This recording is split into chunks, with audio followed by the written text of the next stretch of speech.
La guerra de Gog-Magog se encuentra entre las profecías más escalofriantes de la Biblia, oculta en los capítulos 38 y 39 de Ezequiel. Predice una invasión masiva de Israel por una fuerza formidable que surge del extremo norte, unida por múltiples naciones bajo una misma bandera. Te sorprenderá saber que la evidencia apunta a una nación moderna, Rusia. Nuestra primera señal se encuentra en el hebreo original de Ezequiel 38, 2, donde Dios le ordena al profeta que profetice contra Gog de la tierra de Magog, príncipe soberano de Mesec y Tubal. La frase traducida como príncipe soberano en hebreo es RSH, aunque muchos eruditos argumentan que designa un lugar, no un título. Esa antigua palabra, RSH, resuena con la raíz lingüística de Rusia. Aún más sorprendente, la profecía dice que estos invasores vendrán del extremo norte. Si se traza una línea hacia el norte desde Jerusalén, se llega a Rusia, literalmente, geográficamente, precisamente al norte. Ninguna otra gran nación se ajusta a esa descripción. Pero la geografía por sí sola, por muy convincente que sea, es solo el comienzo. La siguiente señal de Ezequiel es la alianza misma. En los versículos 5 y 6, enumera a los socios en esta invasión: Persia, Cus, Put, Gomer y Togarma, cada uno con sus ejércitos, escudos y cascos. En términos modernos, Persia es Irán, Cus se refiere a la región de Sudán, Put es Libia, Gomer se alinea con Turquía, y Togarma señala a Armenia y el sur de Rusia. Imaginemos a Rusia, Irán, Turquía, Sudán y Libia movilizándose juntos hoy. Ya han forjado pactos de cooperación militar, uniendo la mayor fuerza convencional jamás vista. Turquía aporta tecnología de nivel OTAN y el segundo ejército más grande de la alianza. A pesar de siglos de rivalidad, estas naciones comparten un solo objetivo, Israel, y esa unidad refleja la antigua lista de Ezequiel. La tercera señal se centra en a quién atacarán. Ezequiel 38, 8-11 habla de una tierra rescatada de la espada, cuyo pueblo habitará seguro en montes desolados por largo tiempo. En la época de Ezequiel, Israel yacía en ruinas, su pueblo exiliado. Una nación reunida y próspera parecía imposible. Sin embargo, el 14 de mayo de 1948, Israel renació, acogiendo a judíos de más de 100 países en colinas antaño áridas, transformándolas en una nación próspera. Hoy, los israelíes viven con una confianza sin precedentes, prosperan económicamente, son tecnológicamente de primer nivel, forjando la paz mediante acuerdos antes inimaginables. Planean el futuro en una tierra en la que se sienten seguros, con la guardia baja porque creen en una paz duradera. ¿Pero por qué invadirían estas potencias? Ezequiel 38, 12-13 revela el motivo: apoderarse del botín. El texto describe ejércitos reunidos para saquear riquezas, plata, oro, ganado, bienes. En tiempos de Ezequiel, Israel no ofrecía más que polvo.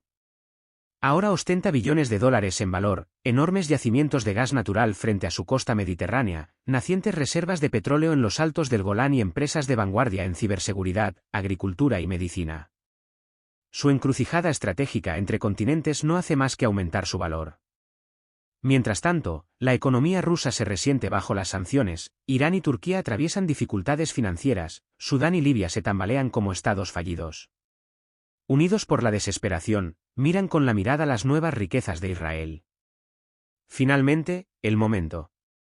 Ezequiel señala esta invasión en los últimos años, tras el regreso de Israel y en una época en que su pueblo habita sin temor. Las 5 señales, nombre y ubicación, coalición, objetivo, motivación y momento, concuerdan con el mundo actual. La historia, la geografía, la política y la profecía convergen, revelando un acontecimiento tan asombroso que debe sopesarse con la máxima gravedad. La guerra de Gog-Magog no es una leyenda lejana, podría estar acercándose. En los últimos años, después de muchos días y cuando Israel mora seguro, surgen 3 hitos temporales específicos, señales que resuenan en cada profecía del fin de los tiempos. 1 Tesalonicenses 5, 3 advierte que en el momento en que el mundo declare paz y seguridad, una destrucción repentina golpeará como dolores de parto a una mujer embarazada, y será imposible escapar. Este escalofriante patrón se repite una y otra vez: una falsa paz precede inmediatamente a una guerra catastrófica. Los titulares de hoy rebosan de conversaciones sobre negociaciones de paz, acuerdos de normalización y avances diplomáticos, pero estos podrían no anunciar una armonía duradera. En cambio, podrían marcar la calma antes de la tormenta. Aún más inquietante es lo que se esconde tras estas maniobras políticas. Ezequiel 38, 4 habla de Dios poniendo garfios en tus quijadas para obligar a la invasión de Israel. Esta compulsión divina sugiere que el ataque ruso no será fruto de una mera estrategia o ambición, sino impulsado por una fuerza sobrenatural que escapa a cualquier cálculo humano. Ninguna sanción económica ni presión internacional puede frustrar un asalto ordenado desde el cielo. Como si esto no fuera suficientemente crudo, la descripción que Ezequiel hace del juicio divino es tan vívida que casi anticipa una guerra nuclear. Escribe sobre lluvias torrenciales, grandes granizos, fuego y azufre, términos que escogió de un vocabulario antiguo, pero que parecen referirse al arsenal nuclear táctico actual, vuelto contra sus dueños. Dios mismo redirigirá las armas de destrucción masiva de los invasores, desatando una retribución feroz que ninguna ciencia humana podría desatar. Ezequiel 39, 6 añade que el fuego caerá no solo sobre la fuerza invasora, sino también sobre quienes viven seguros en las costas, quizás una referencia a la patria de Rusia o a sus aliados. La urgencia de la profecía es impresionante, estas armas ya existen, la doctrina está escrita, los detonadores están listos. Nuestra octava señal se despliega ante nuestros ojos en los actuales ciclos de escalada. En los últimos 2 años, las fuerzas rusas e israelíes se han enfrentado repetidamente en el espacio aéreo sirio, y cada enfrentamiento se acerca cada vez más a una guerra abierta. Cada escaramuza, cada radar fijado, podría ser el preludio de la batalla final de Gog y Magog. Cuando estalle ese conflicto, la destrucción será tan total que Ezequiel 39, 4-5 predice aves de rapiña y bestias devorando a los caídos. Tan completa será la carnicería que se necesitarán 7 meses solo para enterrar a los muertos, mientras Israel purifica la tierra, Ezequiel 39, 12. Entonces, entre las ruinas, surgirá el reconocimiento mundial, el santo nombre de Dios será revelado a la vista de todas las naciones, y el mundo sabrá que solo Él es el Señor, Ezequiel 39, 6-7. Para ti, querido lector, esto significa que te encuentras en el punto de inflexión de la historia. Tras 2600 años de aparente imposibilidad, nombres tribales antiguos, imperios desaparecidos, armas aún por inventar, cada detalle de la profecía de Gog-Magog converge con asombrosa precisión. Una vez que Dios destruya sobrenaturalmente esta vasta coalición, el ateísmo se volverá intelectualmente insostenible y los gobiernos seculares deberán contar con el innegable poder divino. Pero antes de ese despertar llega una época de caos sin precedentes, un colapso económico mundial, oleadas de refugiados, agitación política, y solo quienes estén espiritualmente preparados resistirán con esperanza. Las palabras de Ezequiel nos recuerdan que esta devastación conducirá a un renacimiento espiritual, pero el camino hacia él estará marcado por un juicio trascendental. Finalmente, la Biblia nos da una cuenta regresiva exacta para la gran tribulación, 3 años y medio finales, 1260 días, 42 meses, un tiempo, tiempos y medio tiempo, durante los cuales el engaño, el juicio divino y la agitación cósmica irán en aumento hasta que Jesucristo regrese con poder y gloria. ¿Dónde estará usted cuando comience esa cuenta regresiva? ¿Reconocerá las señales de que el tiempo mismo ha entrado en su etapa final? Es una era única y profetizada de juicio divino y persecución satánica, reservada para el fin de los tiempos.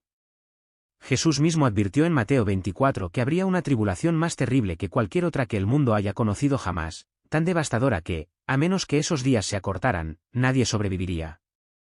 Sin embargo, por amor a los elegidos, Dios acortará este terrible tiempo, permitiéndolo solo para cumplir sus propósitos de purificación, justicia y redención final.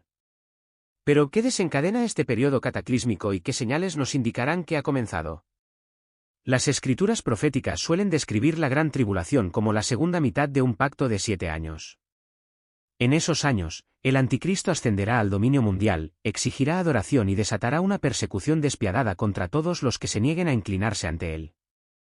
Este desarrollo no es un caos aleatorio, sino la ejecución precisa del plan soberano de Dios, expuesto en las visiones de Daniel y en las revelaciones apocalípticas de Juan. Mucho antes de que Juan recibiera las visiones registradas en el Apocalipsis, el profeta Daniel fue cautivado por revelaciones divinas del fin de los tiempos. Siendo un joven hebreo cautivo en Babilonia, Daniel tuvo una visión de las 70 semanas determinadas sobre su pueblo y la ciudad santa, un periodo de 490 años proféticos. 16 de esas semanas, o conjuntos de 7 años, ya han transcurrido, aún falta la semana final. En este último intervalo de 7 años, el anticristo confirmará un pacto con muchos durante una semana, solo para traicionarlo a mitad de camino. A mediados de esa semana, abrogará los sacrificios y las ofrendas, un acto conocido como la abominación desoladora, que marca el comienzo de los últimos 3 años y medio de tribulación sin precedentes.